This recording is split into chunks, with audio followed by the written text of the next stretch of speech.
In an effort to understand some of the key fundamentals that drive the waste and recycling industry, and having over 50 plus years of experience in these fields, we have developed a website, waste.net, to act as a tool to assist in conceptualizing the 4R strategy: reduce, reuse, recycle, recover.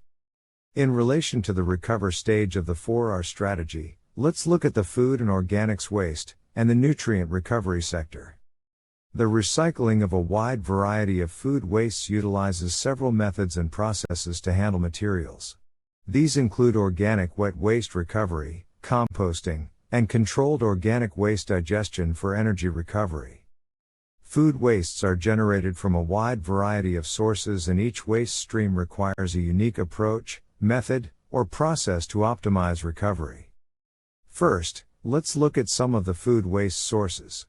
These may include household food wastes, restaurant food wastes, fruit and vegetable wastes, packaged food recovery, surplus foods, cereal grain byproducts, and rendering and protein upcycling.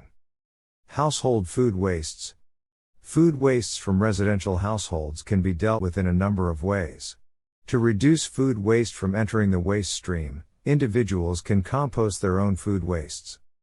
In circumstances where space is a challenge, communal composting may be practiced. Alternatively, household food waste may be collected and processed on a municipal scale at a wet-dry facility. Restaurant food wastes. Wet restaurant wastes may be handled as bulk organic wastes. Meat, fats and greases may be rendered, and there is popular demand for used vegetable oil, UVO. Fruit and vegetable wastes.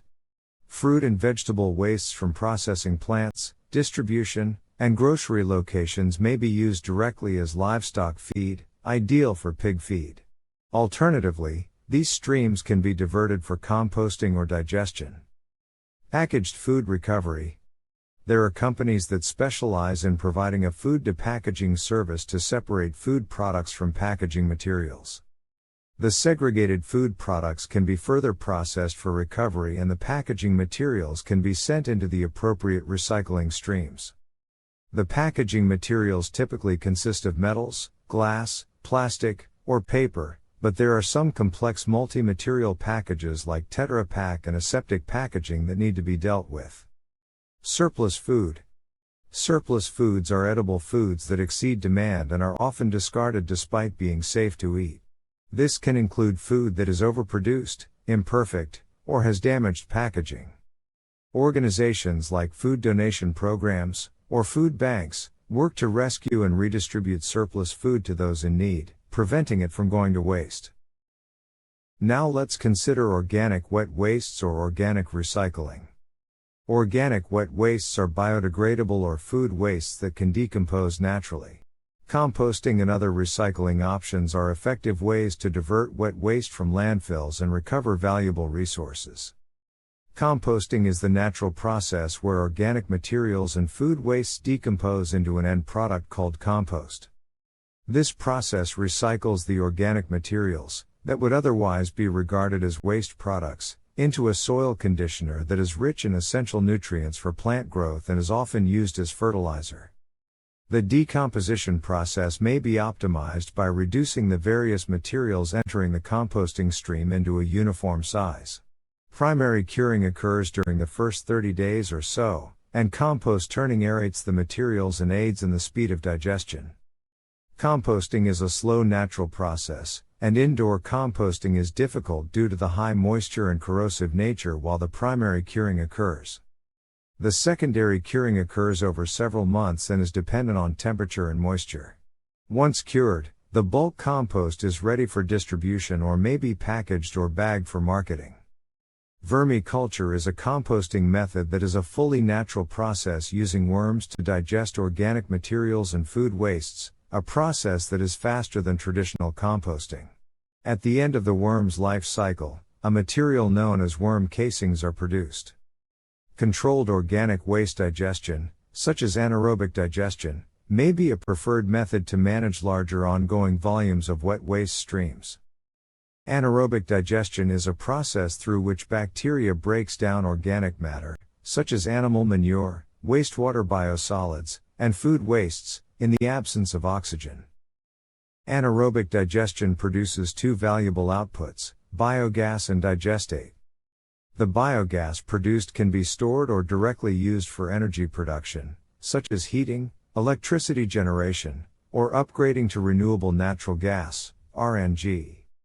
Upgrading biogas to renewable natural gas, RNG, also known as biomethane, is done through a process of purification. This process removes impurities and separates methane, CH4, from other gases like carbon dioxide, CO2. The resulting RNG can be used as a renewable energy source.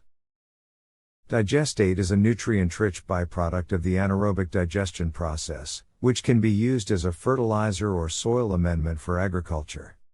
Food waste mainly consists of carbohydrates, proteins, lipids, and traces of inorganic compounds. The carbohydrate content of food waste can include lignin, hemicellulose, cellulose, starch, and sugars that can be converted into bioethanol. Anaerobic digestion can handle food wastes and organic sludge as well. However, it is less effective with wastes including lignins, such as wood and paper, and is not effective with wastes including plastics, rubber, or textiles. Anaerobic digestion generally takes 15 to 40 days for a two-stage mesophile system at temperatures of 30 to 37 degrees Celsius, and 12 to 14 days for a single-stage thermophilic system at temperatures of 50 to 60 degrees Celsius. As such, anaerobic digestion is a much faster system than aerobic digestion, which typically takes anywhere from a few weeks to several months to fully break down organic waste. All plant and animal matter contain nutrients as basic elemental building blocks of life. Residual nutrients accumulate in organic wastes, anaerobic digestion sludges, brines, and wastewater treatment facilities. One method of treating these sludges or bioresiduals is through the harvesting of a material known as struvite, which may be used as a fertilizer. In summary, food waste can be repurposed or processed into numerous products. Just a few of these products are compost, soil amendments, fats, oils, and protein meals, animal feeds, and waste-to-energy products such as biogas, biofuels, biodiesel, and renewable natural gas. Lastly, nutrient recovery is another key factor when recycling food and organic wastes. A few of the nutrients that may be recovered are nitrogen, phosphorus, and potassium. Phosphorus and phosphate recovery efforts are largely driven as a result of the tightening of regulations that restrict the discharge of phosphorus from wastewater treatment facilities into waterways in the open environment. The continuous release of phosphorus, P, into the water ecosystem results in a concentrated buildup of the phosphorus. High levels of phosphorus promotes the growth of algae blooms, which produce algal toxins, also known as cyanotoxins, that can be harmful to both human and animal health. Various methods of phosphorus recovery are currently employed or being explored. One such treatment approach uses the controlled growth of algae, at the point of origin, to reduce phosphorus discharge.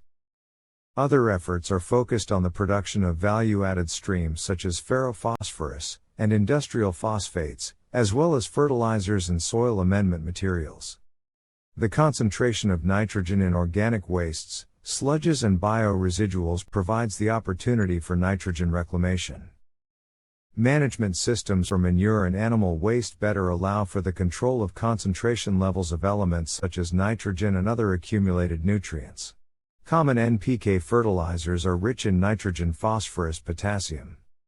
There are a number of common sources of potassium wastes, which may include potassium oxide, K2O, found as a content in certain residual aluminosilicate materials. The use of hydroxide materials such as KOH may play a key role in exothermic energy generation, or may act as an absorbent to assist in the capture of CO2. In managing residuals, the consolidation of trace elements from waste stream residues and sludges is the natural flow point, providing for the opportunity for the concentration and recovery of inorganic minerals, nutrients, and heavy metals.